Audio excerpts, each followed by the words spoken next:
کہ ٹھیک ہے انسان پڑھ لیتا ہے بغیر تکرار کے بھی اس زیارت کو، وقت نہیں ہے یا وقت بہت کم ہے، مشکلات بڑی ہیں تو پڑھ لیتا ہے۔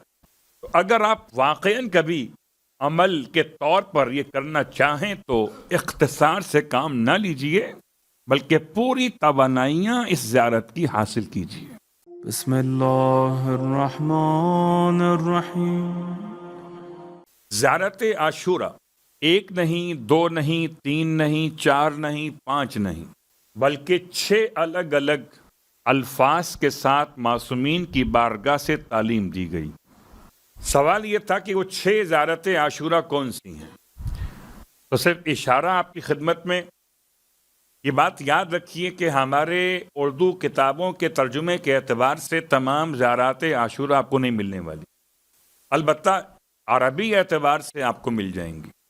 کتاب کا نام موسوعہ زیارات معصومین، پورا موسوعہ ہے 4 جلدوں میں، اور ان جلدوں میں سے تیسری جلد وہ تمام زیارات کے بارے میں ہے جو امام حسین علیہ السلام کے بارے میں جمع کی گئی ہیں۔ البتہ اگر میں آسان کر سکا تو ایک زیارت عاشورہ تو معروفہ ہے کتاب کامل الزیارات سے، دوسری زیارت عاشورہ ہے کتاب مصباح المتحجس سے، تیسری زیارت عاشورہ ہے کتاب المزار الکبیر سے، چوتھی زیارت عاشورہ ہے کتاب المزار القدیم سے، پانچویں زیارت عاشورہ ہے کتاب المزار الکبیر سے امام زمانہ علیہ السلام کے الفاظ میں، اور چھٹی زیارت عاشورہ ہے کتاب اقبال الاعمال سے۔ تو اگر کوئی آپ میں سے خواہش مند ہو رجوع کر سکتا، ورنہ کتاب مفاتیح الجنان میں آپ کو 3 زیارت عاشورہ تو مل جاتی ہیں، جن میں سے ایک تو معروف ہے، اس میں 100 مرتبہ لعن ہے اور 100 مرتبہ سلام ہے۔ تو خالی ایک جملہ اس کے حوالے سے کہہ دوں کہ ٹھیک ہے انسان پڑھ لیتا ہے بغیر تکرار کے بھی اس زیارت کو، وقت نہیں ہے یا وقت بہت کم ہے، مشکلات بڑی ہیں تو پڑھ لیتا ہے۔ 1 مرتبہ یا 10 مرتبہ سلام پڑھا یا 1 مرتبہ 10 مرتبہ لعن پڑھ لیا، لیکن جو اس کا اصلاً اثر ہے وہ 100 مرتبہ پڑھنے کے اندر ہی ہے۔ تو اگر آپ واقعاً کبھی عمل کے طور پر یہ کرنا چاہیں تو اختصار سے کام نہ لیجئے بلکہ پوری توانائیاں اس زیارت کی حاصل کیجیے۔ مجبوری کی بات اور ہے، لیکن اگر آپ کو اختیار ہو عمل کے اعتبار سے تو آپ اس کو مکمل پڑھیے۔ تو ایک تو یہ مشہور ہے، اس کا نام ہے زیارت عاشورہ مشہورہ۔ ایک زیارت عاشورہ غیر مشہورہ ہے، یہ بھی مفاتیح میں موجود ہے آپ کے لیے۔ اس میں 100 مرتبہ لعن نہیں ہے اور نہ 100 مرتبہ درود ہے، البتہ اس میں بھی سجدے کی دعا ہے، اور اس میں شہیدان کربلا کے ناموں میں مولا عباس علیہ السلام کا نام بھی موجود ہے۔ زیارت عاشورہ اور تیسری زیارت عاشورہ کتاب مفاتیح سے، یہ ہے زیارت تعزیت کے نام سے۔ تقریباً اس کا انداز زیارت وارثہ سے ملتا جلتا شروع میں، ابتدا میں، پھر اس کے بعد ہر معصوم کا نام لے کر تعزیت پیش کی گئی۔ ہر معصوم کا مطلب امام حسن مجتبیٰ علیہ الصلوۃ والسلام تک۔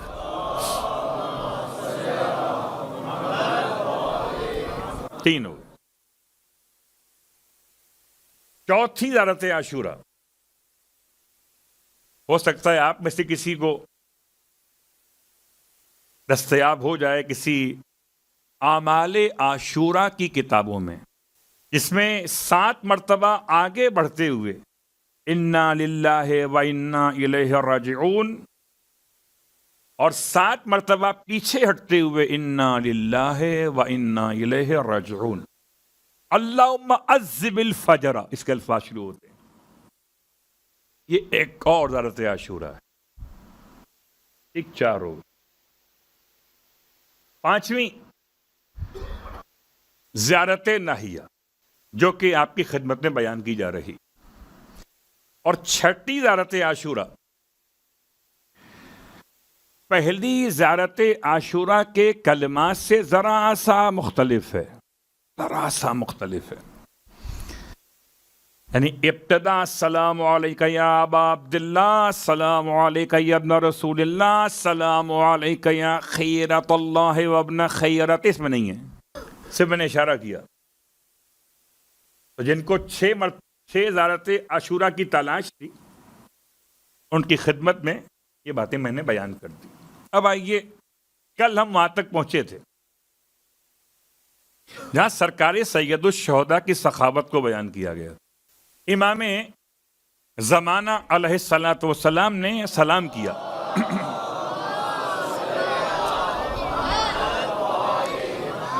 السلام علی الحسین، سلام ہو سرکار سید الشہداء پر.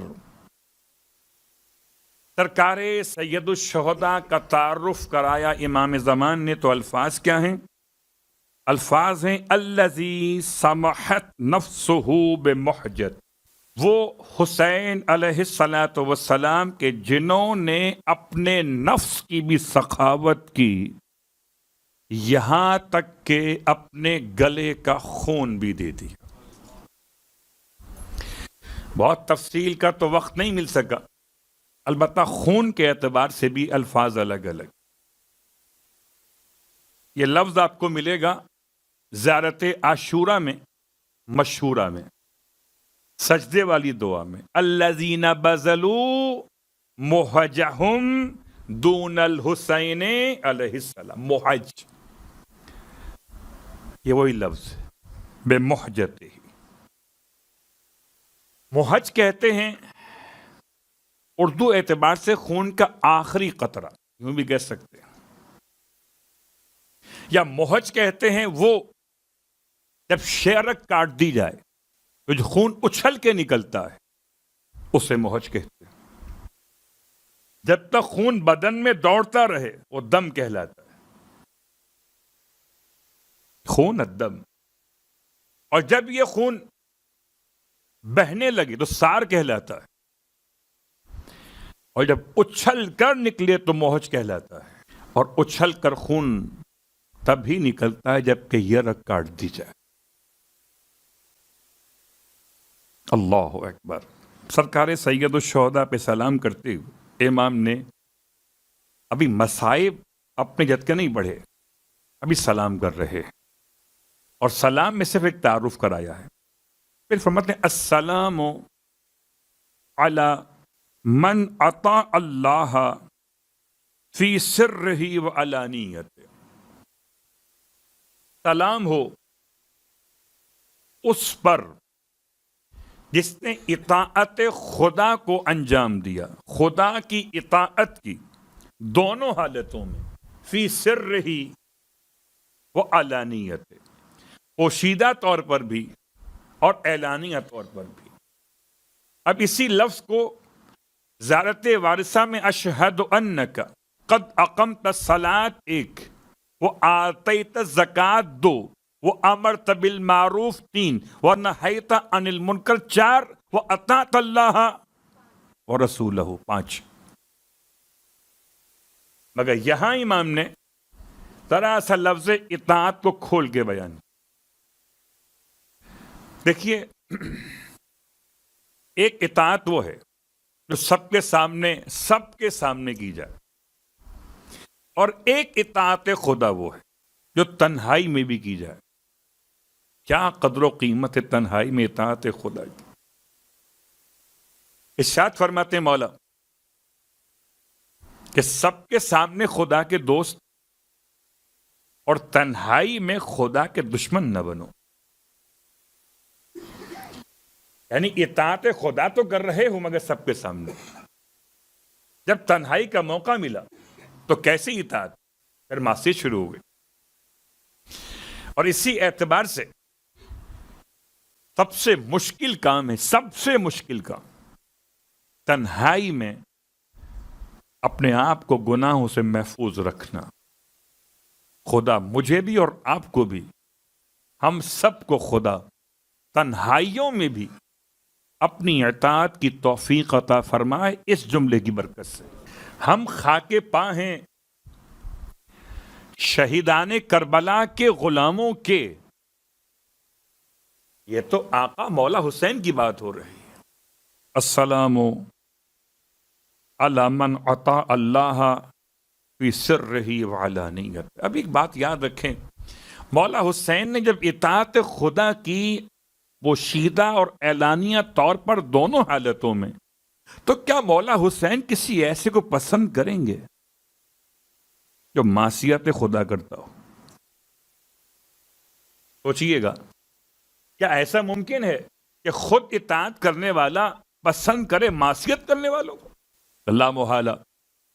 سرکار سید الشہداء کی پسند کیا ہونی چاہیے؟ جو اطاعت گزار ہوگا وہ حسین علیہ السلام سے قریب ہوگا. السلام علی من جعل الشفاء فی تربتے. امام فرمائے سلام ہو اس پر کہ قرار دیا گیا شفا کو جس کی تربت میں. تربت نکلا ہے تراب سے. بعض تربت کے معنی لیتے ہیں قبر کے. تربت کے ایک معنی قبر، تربت کے ایک معنی تراب یعنی مٹی، دونوں ملائیں تو قبر کی مٹی. تو سلام اس پر جس کی قبر کی مٹی میں شفا رکھی گئی. اللہ اکبر. دوا نہیں، شفا رکھی گئی. دوا اور ہے، شفا اور ہے. دوا طبیب کے ہاتھ میں ہے، شفا خدا کے ہاتھ میں. یہاں طبیب کا ہاتھ نہیں ہے، خدا کا ہاتھ. اللہ اکبر. شفا خدا کے ہاتھ. هو الشافی وَإِذَا مَرِضْتُ فَهُوَ يَشْفِينِ. یہ آیت پھر یاد دلا رہا ہوں آپ کو، قرآن کی آیت ہے. اور جب میں مریض ہوتا ہوں، جناب ابراہیم کے الفاظ قرآن مجید میں، تو وہ پس مجھے شفا عطا کرتا. شفا کون دیتا؟ طبیب نہیں دیتا. دوا میڈیسن شفا نہیں دیتی، شفا خدا دیتا. اور اسی لیے یہاں پر ایک بہت بڑا مسئلہ کہ خاک کربلا، خاک شفا تو کہاں سے لی جائے، کہاں سے اٹھائی جائے؟ اور تفصیل سے میں اس ممبر سے بیان کر چکا ہوں، ریپیٹ نہیں کر رہا، بس ایک جملہ کافی ہے. کہیں سے بھی آپ کو خاک شفا سمجھ میں نہ آئے تو جو حرم میں ڈسٹ جمع ہو جاتی ہے، دھول مٹی، اس کو ہی چاٹ لیجئے. اللہ اکبر. اور یہ ایسا نہیں ہے کہ یہ کوئی نئی بات ہے. امام بخاری کی قبر کی مٹی لوگ تبرکن اٹھا اٹھا کے لے گئے تھے. تو اگر امام بخاری کی قبر کی مٹی تبرک ہو سکتی ہے تو پھر 9 اماموں کے باپ حسین ابن علی کی قبر کی خاک شفا ہو سکتی ہے. یا ذرا سی جسارت کی کسی دوست نے، ہمارے دوست کا مطلب صاحب ممبر نے جسارت کی جناب اولاد 3 قسم کی ہوتی ہے. اور یہ گاڑی اردو پڑھ رہا، ایک پوت، ایک کپوت اور ایک سپوت. اولاد 3 قسم کی ہوتی ہے. یعنی ایک ایسی اولاد جو باپ کے مقام کو حاصل نہ کر سکے، کپوت کہلاتی ہے. جو باپ کے مقام تک پہنچ جائے پوت کہلاتی ہے. اور جو باپ کے مقام سے آگے بڑھ جائے وہ سپوت کہلاتی ہے. تو کسی نے کہہ دیا جوش خطابت میں کہ مولائے کائنات علی ابن ابی طالب علیہ السلام سے آگے مقام بڑھ گیا. یہ جس سے ہمیں پیغام ملا کہ خاک امام حسین علیہ السلام خاک شفا ہے، اس عظیم پیغمبر نے فیصلہ کیا تھا ابوہما خیر منہما. حسن و حسین علیہم الصلاۃ والسلام کے والد محترم ان دونوں سے افضل ہیں.